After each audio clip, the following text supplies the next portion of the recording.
On 18 July 1947, with the enactment of the Indian Independence Act 1947, Bharat and Pakistan were divided into two dominions. Subsequently, on 14th August 1947 and 15th August 1947, both Pakistan and Bharat respectively declared their independence. Hi and welcome to TFI English, the national socio-political analysis arm of the TFI Media Group. I am your host Piyush, and if you haven't subscribed to the TFI English channel yet, please hit the subscribe button and press the bell icon to receive all the latest updates. Coming back to the story, in this video I am here to tell you that where Bharat and Pakistan stand today after 75 years of independence. True to its partition cause, Pakistan chose to become an Islamic republic, while India remained a democratic republic. Both started their journey in modern times with equal social, economic, political, religious, cultural, and international situations. However, after 75 years of independence in 2022, Pakistan remains in a self-cannibalistic state, ultimately destroying itself, whereas India is on the path to become a major global power. A state's strength is inscribed in its society. A progressive and peaceful society is the foundational stone of a prosperous state. It not only provides political stability in a state, but also a conducive environment for an economy to grow. The growth of businesses, industries, and political stability cumulatively create wealth for a state. However, Pakistan, a state created with hatred against Hindus, remained under the complete control of Islam. Pakistan has dug its own grave by formulating its policies in terms of religion and selling their soul for the only purpose of hurting India. Muhammad Ali Jinnah died of tuberculosis on 11 September 1948, leaving power in the hands of Liaquat Ali Khan. As the country was constantly pushing to capture Kashmir from India, the blank political space was captured by military general Ayub Khan. After the successful military coup against the president Iskandar Mirza in 1958, Ayub Khan became the president of Pakistan. Thereafter, with their humiliating loss in the 1965 war against Bharat, Pakistan remained in a self-destruction mode.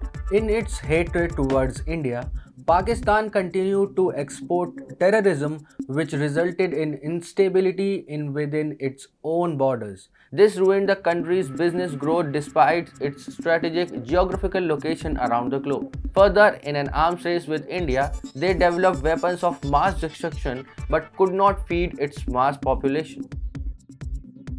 Blinded by foreign aid, the Pakistanis helped two of the most powerful countries in their conquest over South Asia.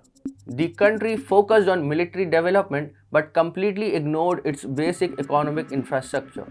The instability during the Cold War era and continued fighting in the Afghanistan further sank the development boat of Pakistan, and the Islamic country was also left behind during the Third Industrial Revolution. After the US, they held the hand of Chinese.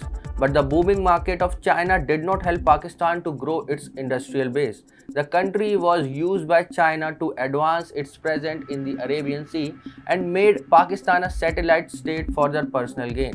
Although they made a strong military nexus against India but remained a serf of China, the paper dragon did not let the Islamic Republic stand on its own.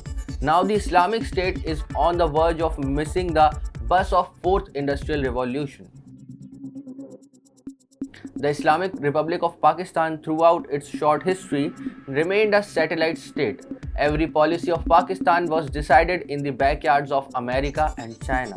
This never let the country stand on its own and learn a basic policy of a modern state to live for their own people, not kill others. And now, Pakistan has reached the point of destruction where it is unable to feed its own citizens despite being the closest friend of the world's second largest economy, China.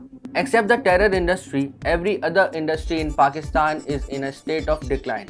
Inflation, unemployment, and debt are on the rise.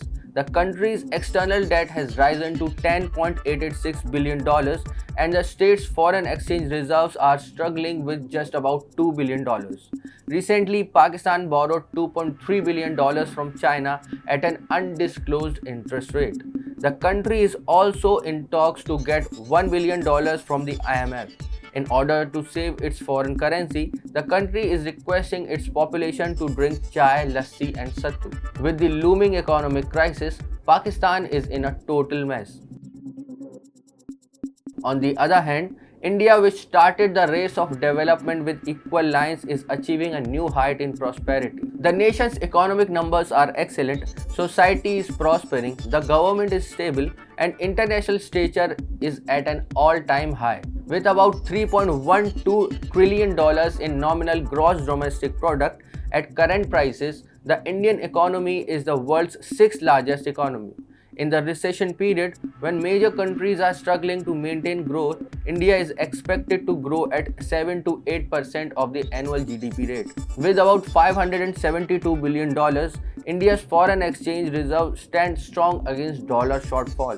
Ease of doing business and ease of living both are steadily growing. With over 100 unicorns with a total valuation of $332.7 billion, India is the third largest unicorn base. Economic opportunity has helped the state with enormous resources.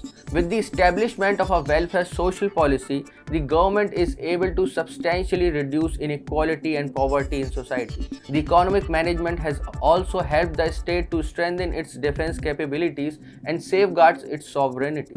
On 14th and 15th of August 2022, Pakistan and Bharat respectively will celebrate their 75th independence.